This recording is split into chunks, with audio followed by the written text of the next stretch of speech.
Hello everyone, welcome back to रोन channel keep creating.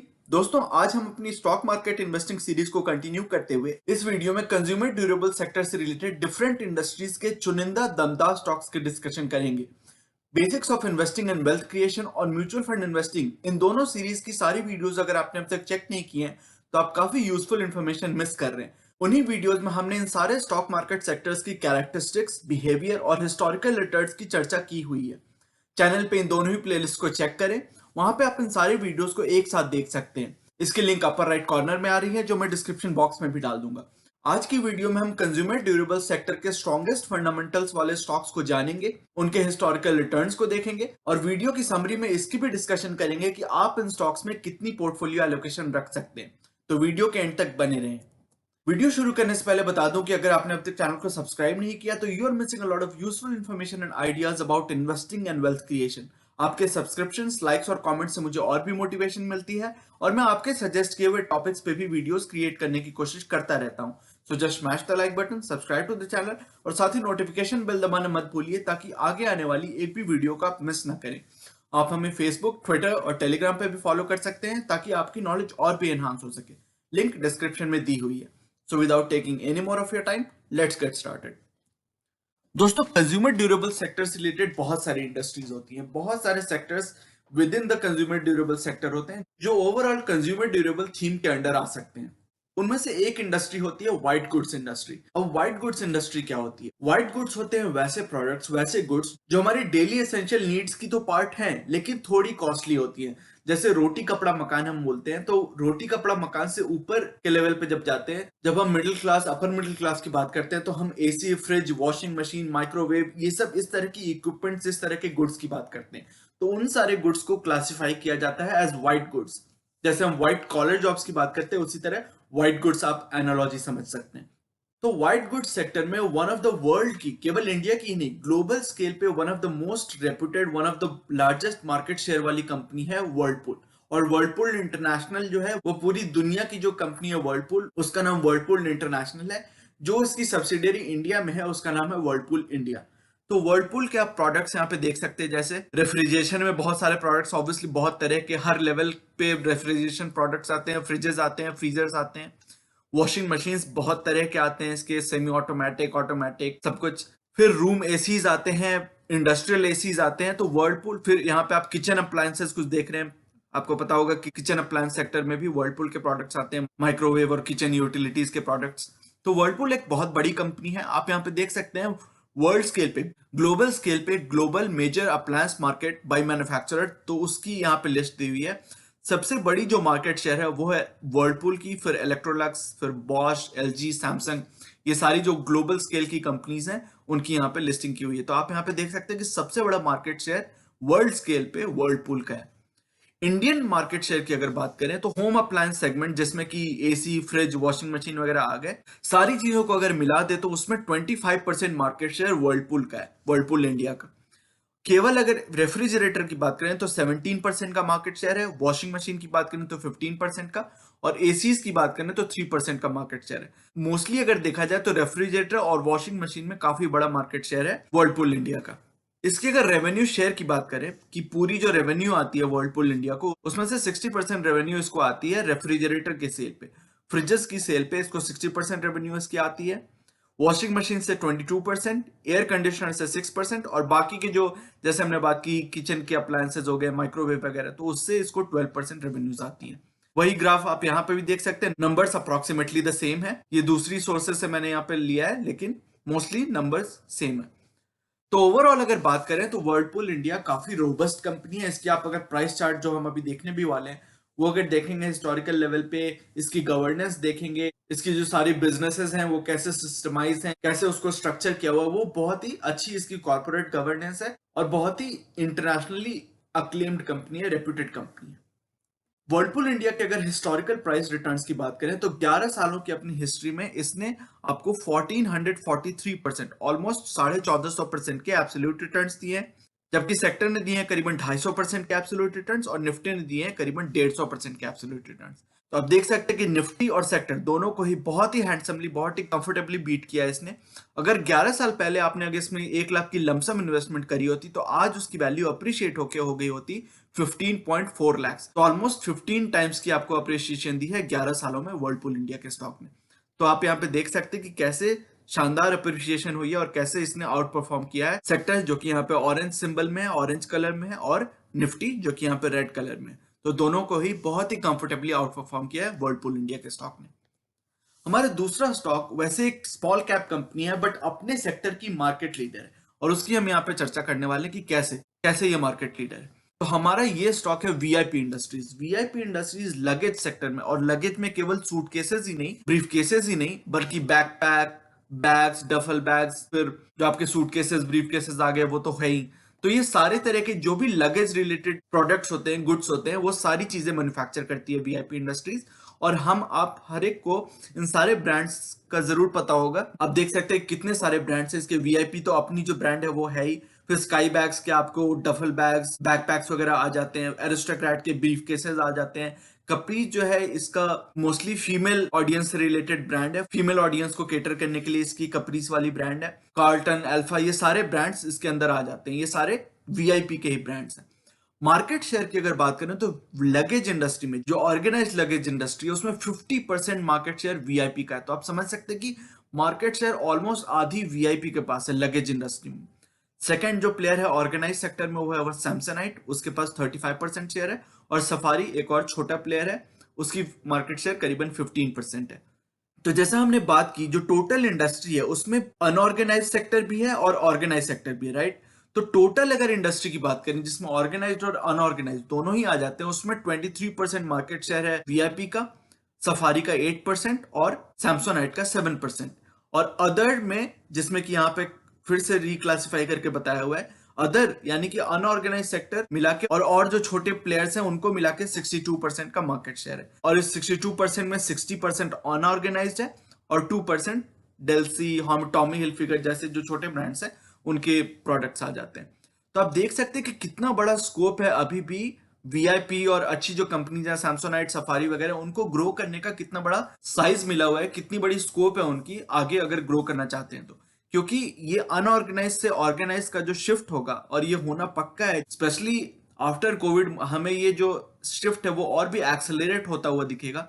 क्योंकि जो छोटी कंपनीज हैं, एसएमईज हैं, या छोटी माइक्रो लेवल की कंपनीज हैं, उनकी प्रोडक्शन, उनके बिजनेस पे बहुत बड़ा भी असर पड़ने वाला है।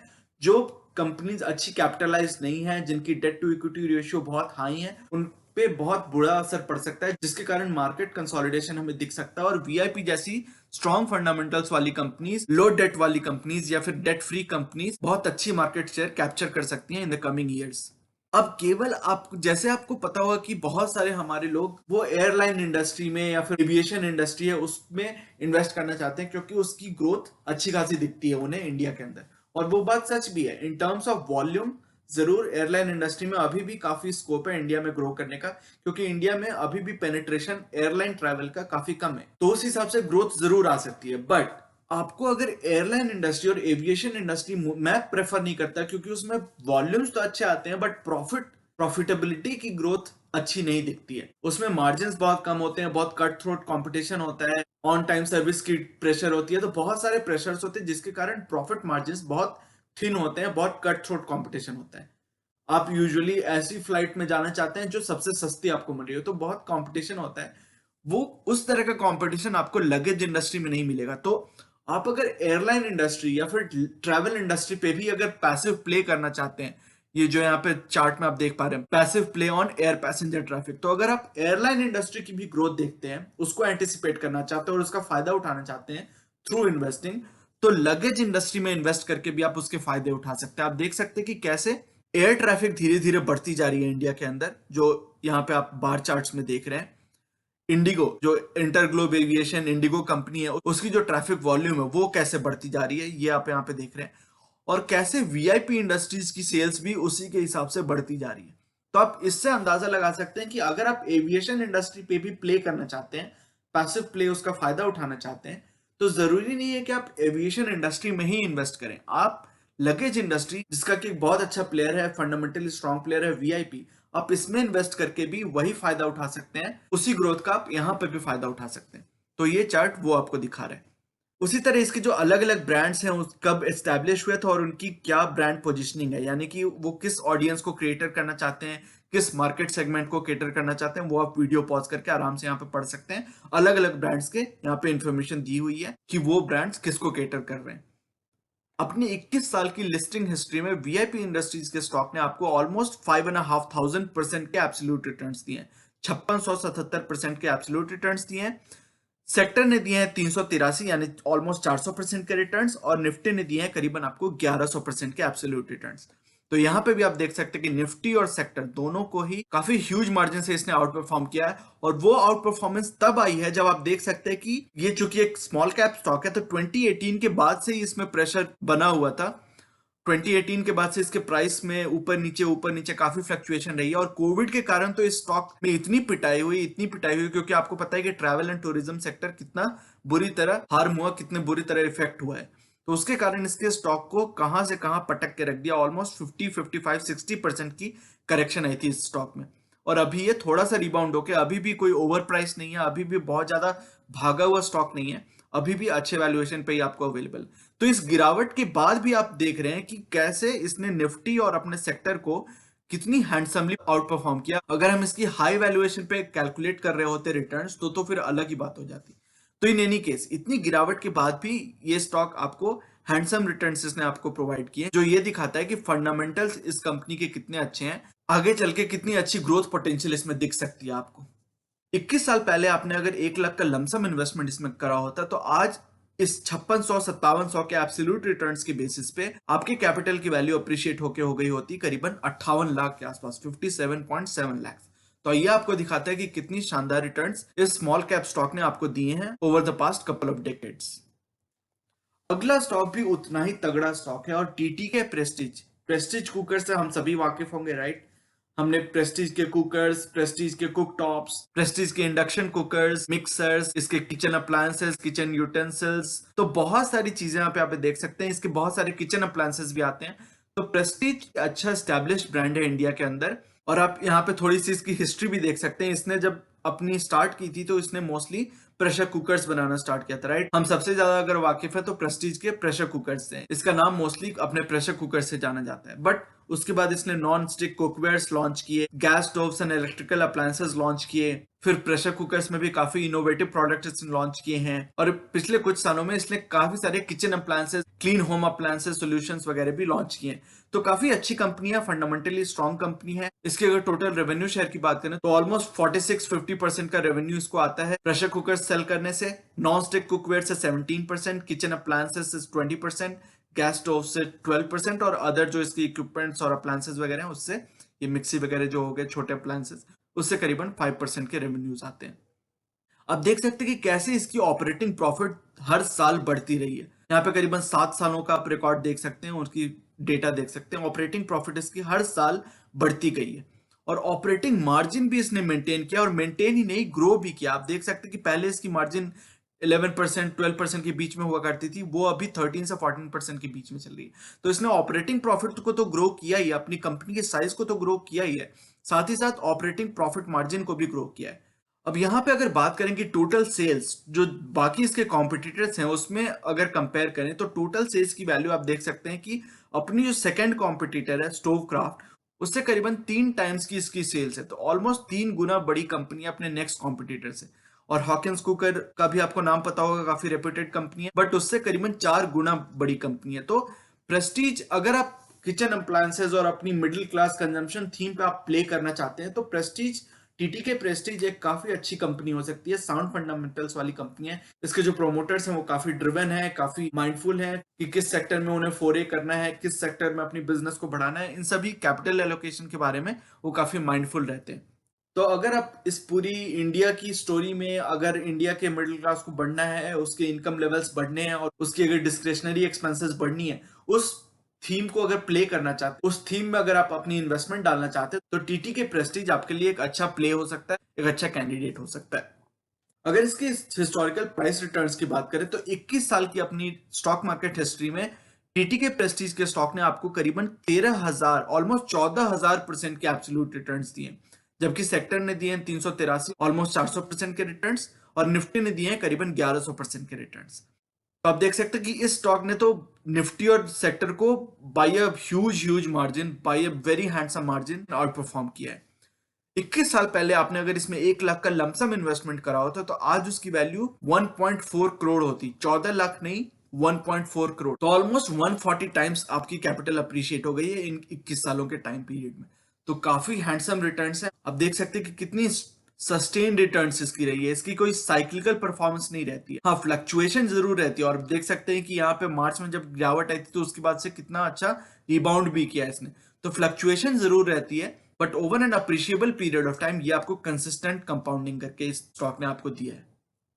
हमारा आज का अगला स्टॉक जो व्हाइट गुड सेगमेंट से है, जिसको हम डिस्कस करने वाले हैं, वो है वोल्टास। वोल्टास जैसे आपको पता होगा टाटा की एक कंपनी है, टाटा ग्रुप की कंपनी है, और मोस्टली ये कूलिंग सॉल्यूशंस में एसीज, कूलर्स वगैरह के सेगमेंट में ऑपरेट करती है। इसकी जो एसीज होती हैं, वोल्टास अपने एसी मार्केट में काफी स्ट्रॉन्ग प्लेयर है, लीडिंग मार्केट शेयर वाला प्लेयर है, जिसको हम डिस्कस भी करने वाले हैं। अब वोल्टास जैसी कंपनी या फिर वर्लपूल की भी हमने बात की थी पहले, ऐसे प्लेयर्स में इन्वेस्ट करने की स्ट्रॉन्ग रीजंस क्या है, वो उस पर भी हम थोड़ी चर्चा करते हैं। तो अगर प्रोजेक्शन देखें कि इंडिया और चाइना इन दोनों में जो ग्लोबल डिमांड है एयर कंडीशनिंग की, उसकी पेनिट्रेशन बहुत कम है। खासकर इंडिया में, चाइना में तो थोड़ी होगी भी ज्यादा, बट इंडिया में उसकी पेनिट्रेशन बहुत कम है। और आगे आने वाली ये 2050 की प्रोजेक्शन की हुई है। आप यहाँ पे देख सकते हैं कि इंडिया को इस ग्रीन कलर से यहाँ पे दिखाया हुआ है। तो इंडिया में कितनी ज्यादा ग्रोथ आने वाली है आप देख सकते हैं कि अभी हम 2020 में है, और वहां से क्या शानदार यहाँ पे ग्रोथ आने वाली है। चाइना और इंडिया इन दोनों में ही बहुत ज्यादा ग्रोथ प्रोजेक्ट हुई है कि एयर कंडीशनिंग की जो डिमांड होने वाली है वो ये दोनों कंट्रीज बहुत ज्यादा ड्राइव करने वाले हैं, बाकी कंट्रीज से अगर कंपेयर करें तो उससे आपको अंदाजा लग सकता है कि कैसे एयर कंडीशनिंग की डिमांड इंडिया में मल्टी फोल्ड बढ़ने वाली है, by a factor of several times बढ़ने वाली है। और इसका फायदा वर्लपूल, वोल्टास जैसे जो मार्केट लीडिंग प्लेयर्स हैं, जो मार्केट लीडर्स हैं इस सेगमेंट में, फाइनेंशियली साउंड कंपनीज हैं, अच्छी पेरेंट्स को बिलोंग करती हैं, वो लोग इसका जरूर फायदा उठाएंगे, and they will be the major beneficiaries of this upcoming demand in air conditioning. जैसा कि एक और सर्वे यहाँ पे किया गया, उसमें भी प्रोजेक्शन किया गया कि 2018 से 2050 तक जो इलेक्ट्रिसिटी की डिमांड बढ़ने वाली है, उसमें सबसे ज्यादा डिमांड कहाँ से बढ़ेगी, तो वो आने वाली है स्पेस कूलिंग से। हमारे जो ऑफिसेज हैं, हमारे जो घर हैं, उन सभी में जो स्पेस कूलिंग की डिमांड आने वाली है, उससे सबसे ज्यादा डिमांड होगी इलेक्ट्रिसिटी की। तो इंडिया में जो इलेक्ट्रिसिटी की डिमांड बढ़ने वाली है, और इंडिया में ही नहीं ग्लोबल स्केल पे जो इलेक्ट्रिसिटी की डिमांड बढ़ेगी, उसमें सबसे ज्यादा कंट्रीब्यूशन होगा स्पेस कूलिंग का। तो ये भी एक इंडिकेटर है कि कैसे आगे चल के इसकी डिमांड स्टुपेंडसली बढ़ने वाली है। इंडिया में अगर आरएसी यानी कि room air conditioning market share की बात करें, तो वोल्टास की मार्केट शेयर 23% की है। तो सबसे बड़ा मार्केट शेयर है वोल्टास का इंडियन एसी मार्केट सेगमेंट में। उसके बाद फिर एलजी, वो तो यहाँ पे लिस्टेड भी नहीं है। एलजी, सैमसंग वगैरह कोरिया की कंपनीज हैं, तो वो तो यहाँ पे लिस्टेड भी नहीं। तो लिस्टेड प्लेयर्स में तो सबसे बड़ा मार्केट शेयर वोल्टास का है ही, और ओवरऑल अगर पूरे सारे प्लेयर्स को मिला भी दें तो भी सबसे बड़ा मार्केट शेयर वोल्टास के पास ही है। और the room AC segment is expected to grow by 25% in coming years. तो आगे चल के इसकी ग्रोथ की पॉसिबिलिटीज काफी हेल्दी दिख रही हैं। और ये सारी प्रोजेक्शंस की तो हमने बात करी ही, उसके साथ हम देख सकते हैं कि पहले भी पिछले 15-16 सालों का यहाँ पे आपको रिकॉर्ड दिख सकता है। FY06 यानी FY 2006 से FY 2020 तक आप देख सकते हैं कि कैसे एयर कंडीशनर्स की डिमांड इंडिया में बढ़ती रही है। रूम एयर कंडीशनर्स की, इंडस्ट्रियल सेगमेंट में तो जो एयर कंडीशनिंग की डिमांड है वो तो अलग ही है। ये हम यहाँ पे बात कर रहे हैं कि रूम एयर कंडीशनिंग में कैसे डिमांड बढ़ती रही है एयर कंडीशनर्स की इंडिया के अंदर। तो वो भी आप यहाँ पे ग्रोथ देख सकते हैं कि कैसी सस्टेन्ड ग्रोथ रही है over the past so many years. अगर वोल्टास की हिस्टोरिकल परफॉर्मेंस की बात करें तो 21 सालों की अपनी स्टॉक मार्केट हिस्ट्री में वोल्टास के शेयर ने आपको करीबन 5600-5700% के एब्सोल्यूट रिटर्न्स दिए हैं, जबकि सेक्टर ने वही करीबन 400% के, और निफ्टी ने करीबन 1100% के एब्सोल्यूट रिटर्न्स दिए। तो इस स्टॉक ने भी अपने सेक्टर और निफ्टी दोनों को ही बहुत ही हैंडसमली बीट किया है। 21 साल पहले आपने अगर 1 लाख की लमसम इन्वेस्टमेंट करी होती तो आज उसकी वैल्यू करीबन 57-58 लाख के आसपास हो जाती। तो आपकी कैपिटल को इसने 21 सालों में ऑलमोस्ट 57 या 58 टाइम्स के आसपास अप्रिशिएट किया, जो कि काफी हैंडसम रिटर्न है।